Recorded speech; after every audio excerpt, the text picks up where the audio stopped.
بسم الله الرحمن الرحيم الحمد لله رب العالمين والصلاة والسلام على رسول الله وعلى آله وصحبه أجمعين رب اشرح لي صدري ويسر لي أمري واحلل عقدة من لساني يفقهوا قولي. Inshallah, in our Sira session today, we'll continue on from where we left off last week.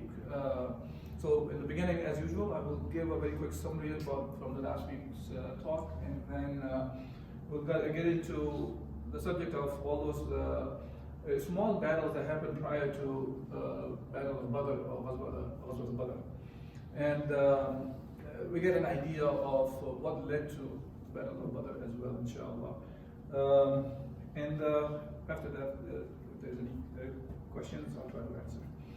As far as last week goes, we talked about in Medina, Allah Azza wa Jal allowed or gave permission to the Muslims to fight. And to be clear, that fight was not only in the sense of just to defend themselves, rather in offensive wars as well. So it's unfortunately nowadays we hear things or try to make up things as if Muslims only fought in a defensive manner. That's not true. When we look at the Seerah of Rasulullah sallallahu alaihi wasallam, we find many instances where the wars were in offensive wars, meaning initiated by the Muslims. And it has to be understood clearly that was never the case that battles were triggered for the purpose of just gathering resources or just to oppress the people or to kill the people unjustly, any of those reasons. The only reasons those battles were waged was, the purpose was to remove any kind of hurdles to carry the message of Islam to the mankind. And for that purpose, that was never against the civilians, for example. It was never against the women, children, older people, and specifically the instructions that Rasulullah gave about those battles. Even he was not allowed to even cut the trees. So it was up to that level. So the main idea was always so people can just hear out the message from Allah Azza wa Jalla. At the end, the choice was always left to the people by Allah subhanahu wa ta'ala. It's not us, by Allah subhanahu wa ta'ala, to whether they accept this message from Allah subhanahu wa ta'ala or reject. Yeah? Allah subhanahu wa ta'ala mentioned it, rather they be the Muslims or the Kafir. This idea of acceptance or rejection, Allah left it to the choice of the people. Okay? This is why Allah subhanahu wa ta'ala says, La ikraha fi din. That there is no compulsion in deen. I have mentioned this before also, this is not the first time I'm mentioning, but just to understand what is around when we discuss these battles as well, that what's the purpose behind it and why they were waged. So there's no compulsion in deen, and when this ayah was revealed, to be clear, there was about you cannot force non-Muslims to become Muslim. It is not allowed in Islam at all. So this whole idea of Islam was spread over the sword. It is a silly idea, a ridiculous idea, just a campaign just to misguide the people. Unfortunately, Islam was never forced over the people to carry it to become Muslims. When it comes to implement the deen of Allah subhanahu wa ta'ala, that's a different story. So implementing the deen to provide the justice to the mankind, weak or strong, Muslims and non-Muslims, that's a different thing. But when it comes to forcing people to become Muslim or accept Islam, that's not even allowed in Islam. Okay? Alright, moving on. So we talked about the permission to fight was given, and then we talked about what are some of the incidents that led to even those pre-Badr missions.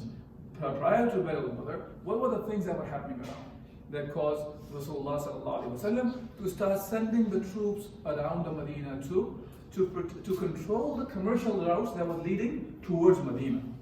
Okay, and specifically the one that were used by the Meccans, because they were the real threat to Rasulullah at that time. And later on, we find that that threat was expanded to even Romans and Persians. They started waging wars against Rasulullah. Against Rasulullah was only the Romans. Later on, Persians became part of that as well. Okay, when I say Romans and Persians, let's keep that in mind. They were the superpowers of the era that we are talking about, the time of Rasulullah and later on. Okay, and then we talked quickly about just the difference between the Ghazwa and Sariyah. And there was a question was asked about Ma'araka, and this is a term that's used. Ma'araka is used for any term, any battle, by the way, any conflict. It is referred to Ma'araka. But when you make it specific, meaning in which Rasulullah sallallahu alaihi wasallam was the one who led the Ma'araka, that would be referred as Ghazwa.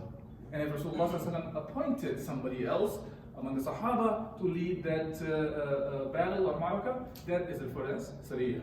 So now, then I mentioned last week, and I'm giving a timeline, I guess, as one of the brothers asked the question regarding that as well. And people, we don't hear much because it was not much happened in these battles, but battles were initiated still. Okay.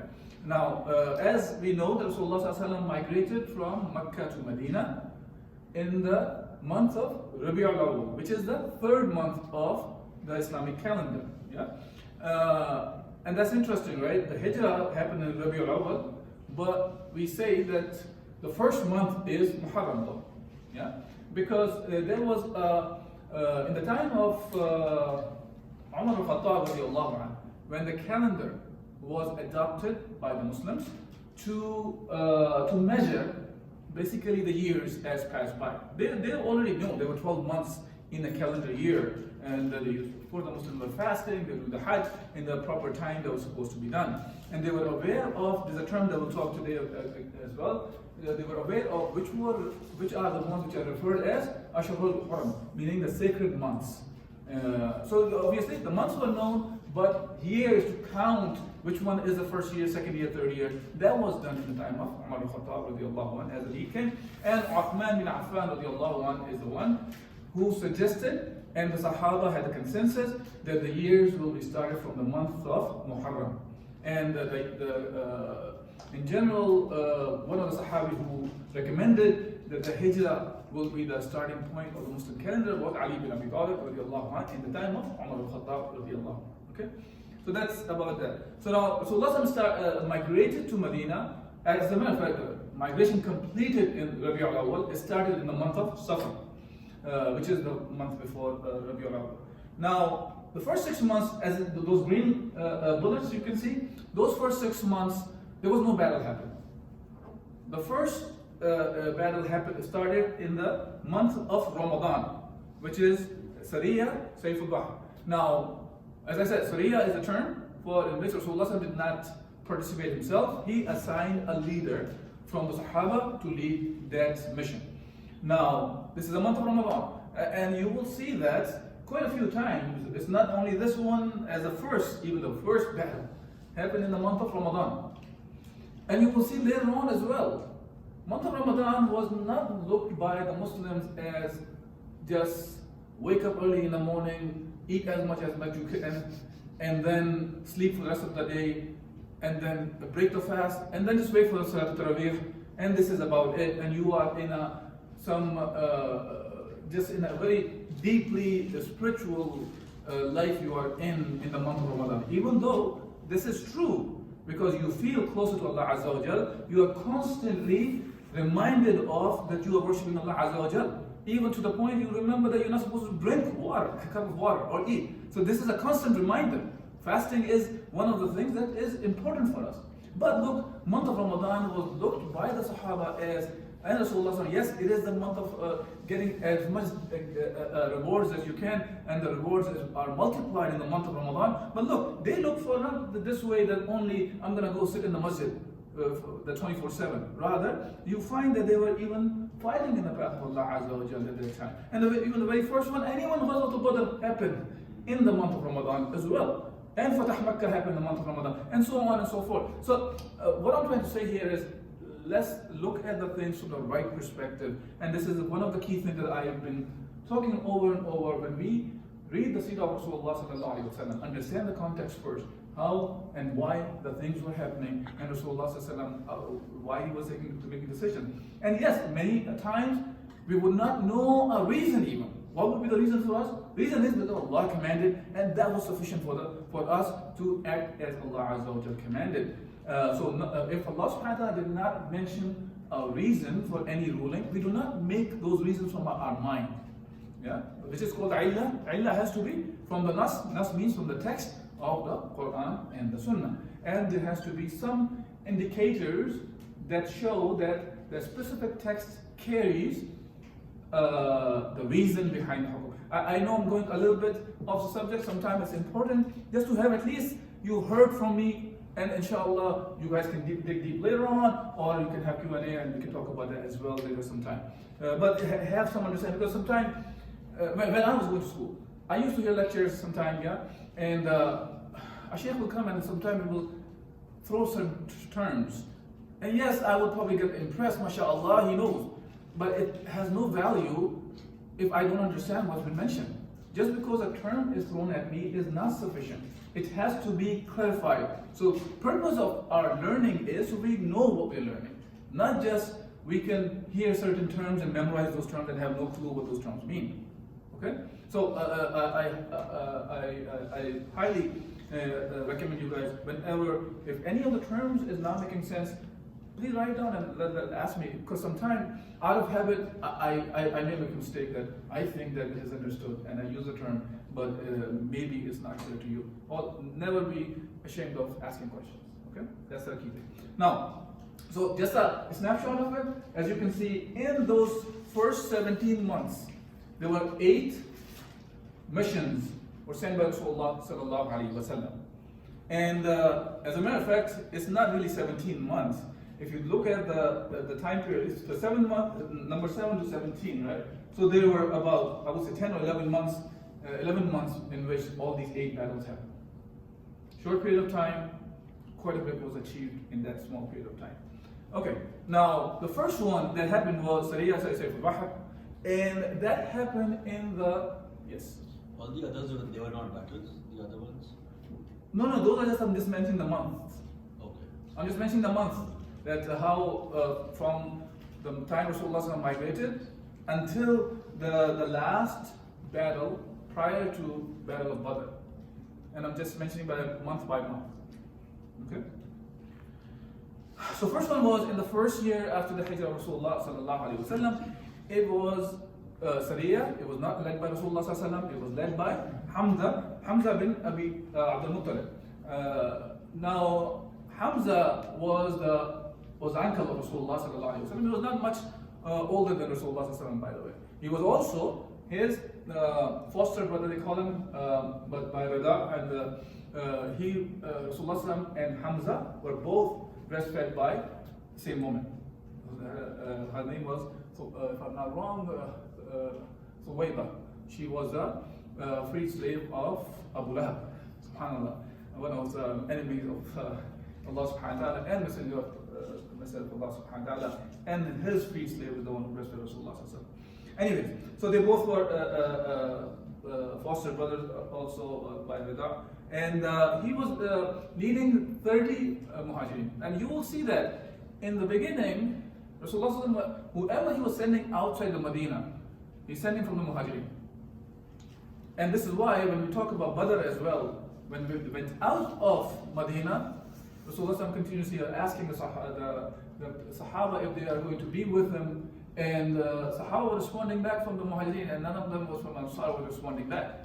So Sa'ad bin Mu'adh replied back, and he told us, it seems like you wanted from us to respond. And Rasulullah said yes, because he wanted to make sure, because the bay'ah that was taken was for the Medina, for Yathrib. Rasulullah, the people of Yathrib or the Medina from Aus and Khazraj, they gave the oath of pledge of allegiance to Rasulullah to protect him, but that was about the Yathrib. So whenever they were going outside of Yathrib or Medina at that time, Rasulullah was sending in general the Muhajirin will be fine. Okay, and obviously Hamza bin Abdul Muttalib, the uncle of Rasulullah was the one who was leading the 30 Muhajirin. Yeah, and why was it sent? It was sent to intercept one of the caravans of the Quraysh. See now, let's not be the one who starts saying, we're not going to talk about those things. No, this is the seerah of Rasulullah sallallahu alaihi wasallam. We're not the one who are trying to make the things or changes so people may like us. That's not the idea. The idea is to learn what Allah and His Messenger has sent to us, the way Rasulullah showed from his actions how the things must be done. Okay, and that's what was done. And this caravan was intercepted for what? Again, the context is important. Rasulullah ﷺ was securing the routes to Medina. Otherwise, that would be, as a matter of fact, would become an issue for the survival of the Muslims in Medina. If Rasulullah ﷺ did not secure those routes. And not only that, on top of it, that's a way of making sure the message of Islam is conveyed to the people. Okay?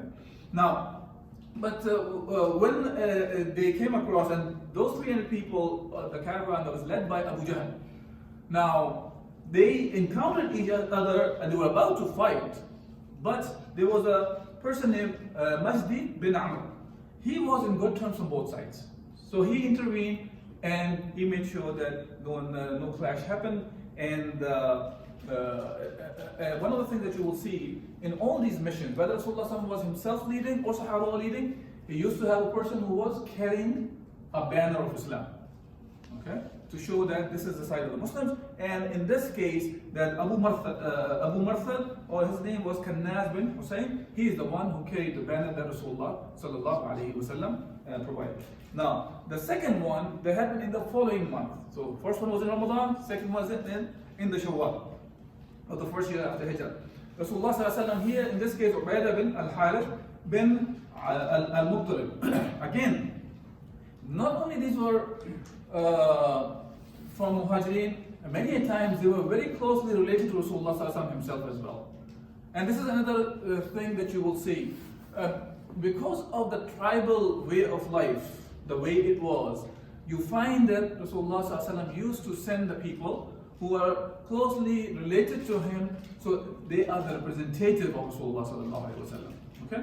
As we will see later on, inshallah, if Allah permits, that when we talk about the first Hajj performed by Abu Bakr Siddiq radiallahu anhu's leadership in the time of Rasulullah sallallahu alaihi wasallam, Rasulullah said Ali bin Abi Talib after Abu Bakr to carry the message about what was revealed in Surah Al-Bara or Tawbah regarding the information about the Hajj and what can be done after this Hajj, meaning people were not allowed, for example, to perform the Hajj naked, or they were not, all the treaties that were there, what's going to happen to the non-Muslims in the area of the Najd and Hijaz, or the Jazeera al-Arab, meaning that Arabian Peninsula.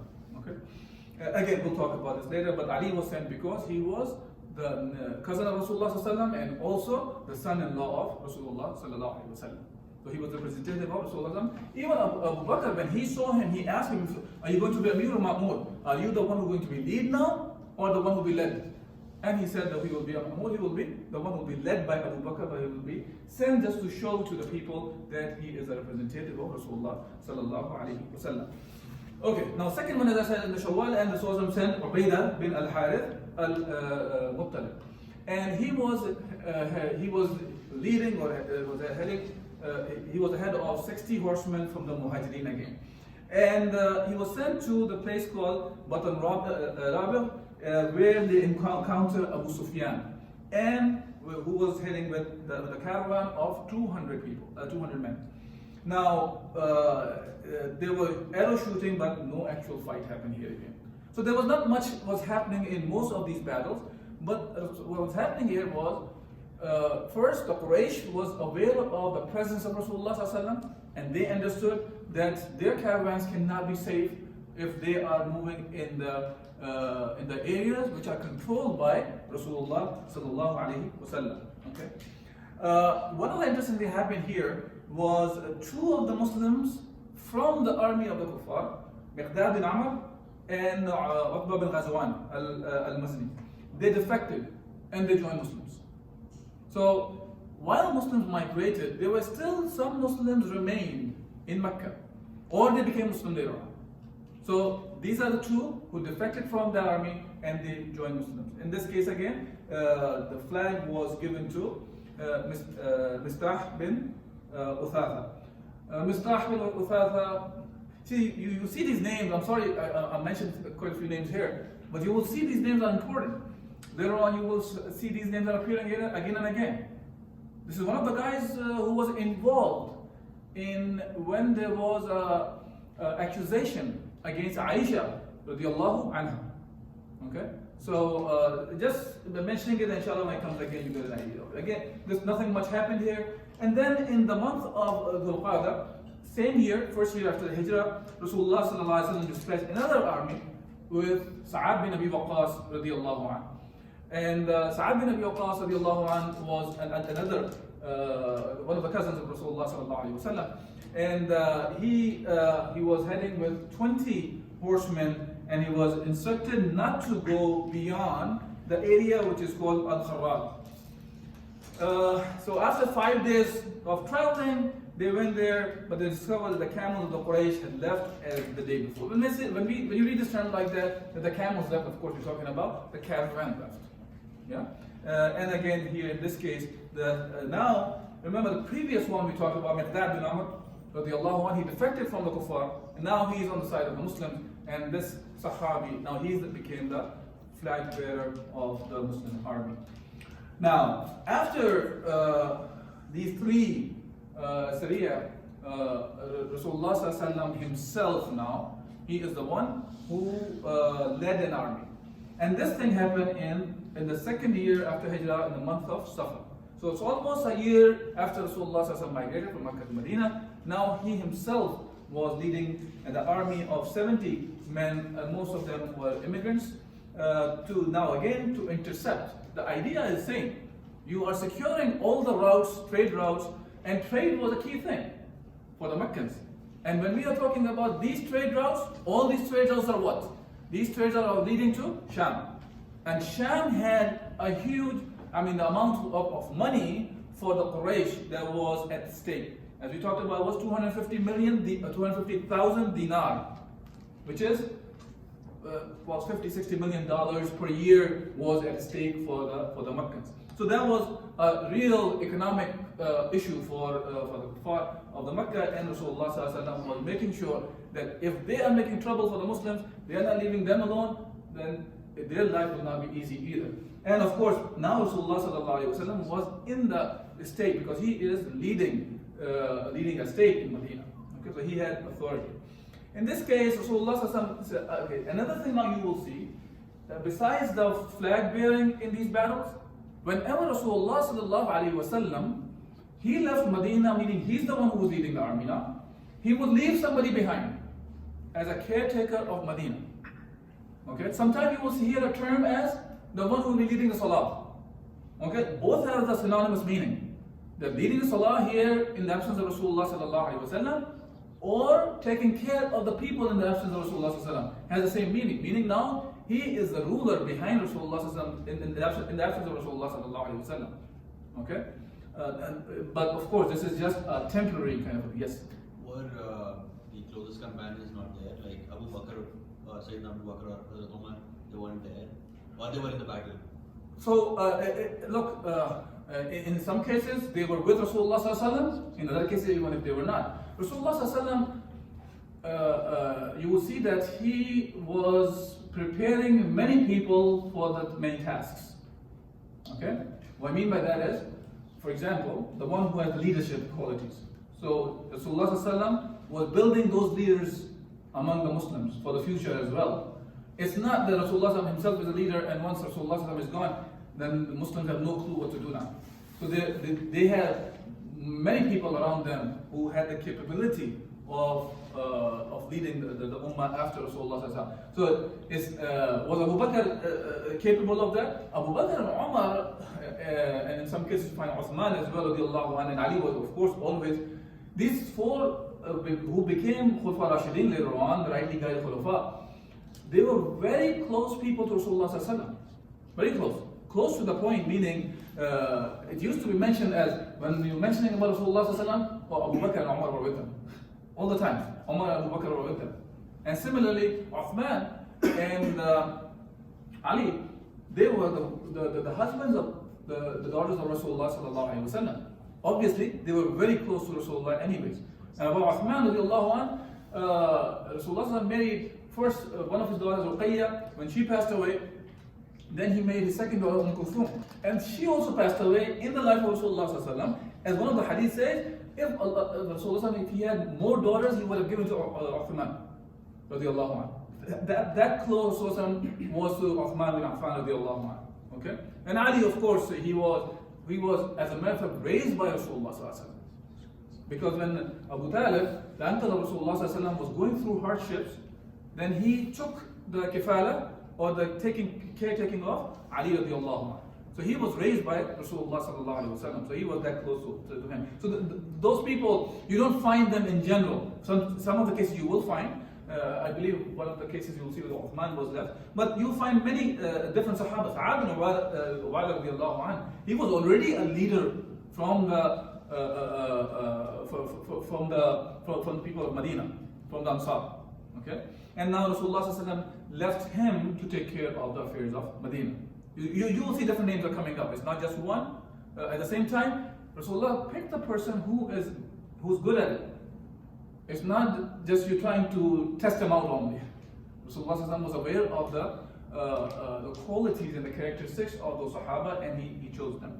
Okay, so when Rasulullah and Sahaba, when they reached the area called Widdan, and a place between Mecca and Medina, so they were after to intercept one of the caravans of the Quraysh, but they were all gone and did not find him. But there is a treaty happened between Amr bin Makhshi al-Damri and the Muslims.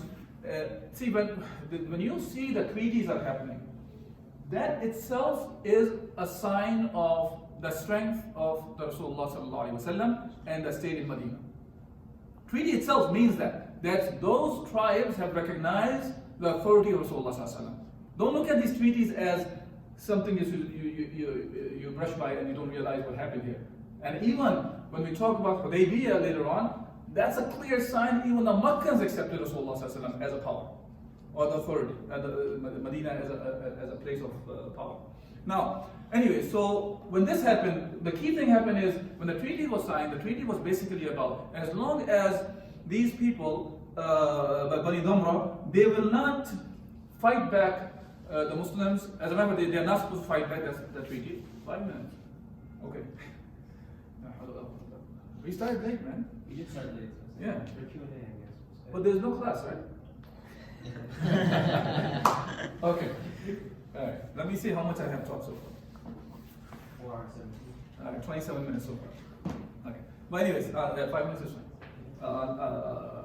The last one I have to skip them. I'll go for the first 7, inshallah. Okay. The main idea of the treaty was that this tribe will defend Rasulullah sallallahu alaihi wasallam as long as they do not fight back the deen of Islam. Okay. And first they will defend, and Rasulullah even will defend them as well if there is a need. And they will also, if Rasulullah asks for it. Now in this case, Hamza radiallahu anh, the uncle of Rasulullah, he was the flag bearer, and Rasulullah spent about 15 days in this ghazwa, or in this battle. After that, ghazwa Badr, and this happened in the Rabi'ul Awwal of the 2nd year after Hijrah. And again, when you see the term ghazwa and Sariyah, very simple, straightforward. Ghazwa means Rasulullah is the one who's leading the army. So in this case, Rasulullah led the army of 200 companions and marched towards Badr. Again, the news was there. Look, another aspect of that is, you're hearing over and over, there's a caravan was passing by, Rasulullah was sending the mission. There is no CNN or Fox News or drones are flying around getting the information. But Rasulullah was a well-aware ruler. He was aware of it, what's happening. He's collecting information. So he had people going back and forth and collecting the information about the surrounding of Medina. That shows the statesmanship of Rasulullah sallallahu alaihi wasallam. Okay, and so in this case, in the Bu'at, so there were 200 companions who were led by Rasulullah sallallahu alaihi wasallam, and they went there to intercept one of the caravan, which was led by Umayyah bin Khalaf. Remember we talked about Umayyah bin Khalaf when he is the one who was a friend with Sa'ad bin Mu'adh, when Sa'ad bin Mu'adh went for Umrah. Just a reminder, 2 weeks ago we talked about that. And in that case, he is the one who was told by Sa'ad bin Mu'adh that when he started getting angry at him, he said, Abu Jahl was getting angry, and he said, you know what we're going to do. We're going to stop your caravans heading towards Sham. And this is what's happening now. Okay? So now Rasulullah was intercepting one of the caravans led by Umayyah bin Khalaf, they had 2,500 camels. 2,500 camels is a huge amount of wealth you're talking about, right? But they were not able to meet. And again, in this case also, but before leaving Medina, now this time Rasulullah left Sa'ad bin Mu'adh radiyallahu anhu. It's important to remember these names. I at least hear them out right now. So when they will come up again, you will realize that Sa'ad bin Mu'adh was another great leader from the Ansar. He is the Sahabi. When he was martyred, Rasulullah sallallahu alaihi wasallam mentioned about his martyrdom as that the throne of Allah Azza wa Jal was shaken by the martyrdom of Sa'ad bin Mu'adh. So such a great personality. He was barely in his early 30s, by the way, and when he was martyred.